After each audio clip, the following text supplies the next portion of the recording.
السلام عليكم ورحمة الله. الحمد لله رب العالمين والصلاة والسلام على أشرف المرسلين وعلى آله وصحبه وسلم. المال والبنون زينة الحياة الدنيا. ധനവും മക്കളുമെല്ലാം ഈ ഭൗതികമായ ജീവിതത്തിലെ അലങ്കാരമാണ് എന്നാണ് വിശുദ്ധമായ ഖുർആൻ പറഞ്ഞത്.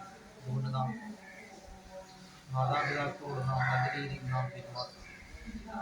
സയ്യിദുനാ റസൂൽ കരീം സല്ലല്ലാഹു അലൈഹി വസല്ലം തങ്ങൾ സ്വഹാബി ബന്ധത്തിൽ ചോദിക്കുകയുണ്ടായി, യാ റസൂലല്ലാഹ്, ഞാൻ ഏറ്റവും അധികം നന്മ ചെയ്യേണ്ടത് ആരോടാണെന്ന് ചോദിച്ചപ്പോൾ റസൂൽ കരീം സല്ലല്ലാഹു അലൈഹി വസല്ലം തങ്ങൾ പറഞ്ഞിട്ടുള്ളത് ഉമ്മുക്ക, നിന്റെ ഉമ്മയോട് എന്ന്. രണ്ടാമത് ചോദിച്ചപ്പോൾ ഇങ്ങനെ തന്നെയാണ്. പിന്നെ പ്രവാചകർ സല്ലല്ലാഹു അലൈഹി വസല്ലം തങ്ങൾ പറഞ്ഞിട്ടുള്ളത്. മൂന്നാമത് ചോദിച്ചപ്പോൾ ഉമ്മുക്ക, നിന്റെ ഉമ്മയോട് എന്നാണ്. നാലാമതാണ് സയ്യിദുനാ റസൂൽ കരീം സല്ലല്ലാഹു അലൈഹി വസല്ലം തങ്ങൾ പറഞ്ഞിട്ടുള്ളത് നിന്റെ പിതാവ് എന്നാണ്. അതുകൊണ്ട് നാം മാതാപിതാക്കളോട് നാം നല്ല രീതിയിൽ നാം പെരുമാറും. അങ്ങനെ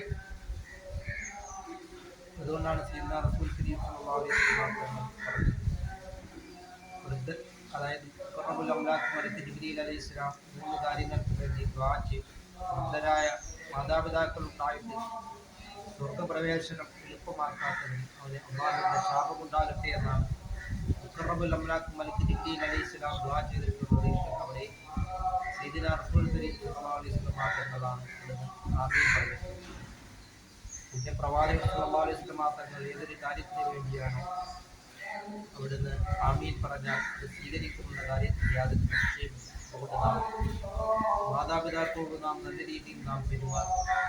അങ്ങനെ അത് കാരണം നമുക്ക് ദഖലൽ ജന്ന, സ്വർഗത്തിലേക്കുള്ള ഒരു പ്രവേശനമാണ് നമുക്ക് എളുപ്പമാക്കുന്നത് നാം മനസ്സിലാക്കിക്കൊണ്ടുണ്ടാവും. മാതാപിതാക്കളോട് നാം നല്ല രീതിയിൽ നാം പെരുമാറുവാൻ നാം ശ്രമിക്കും.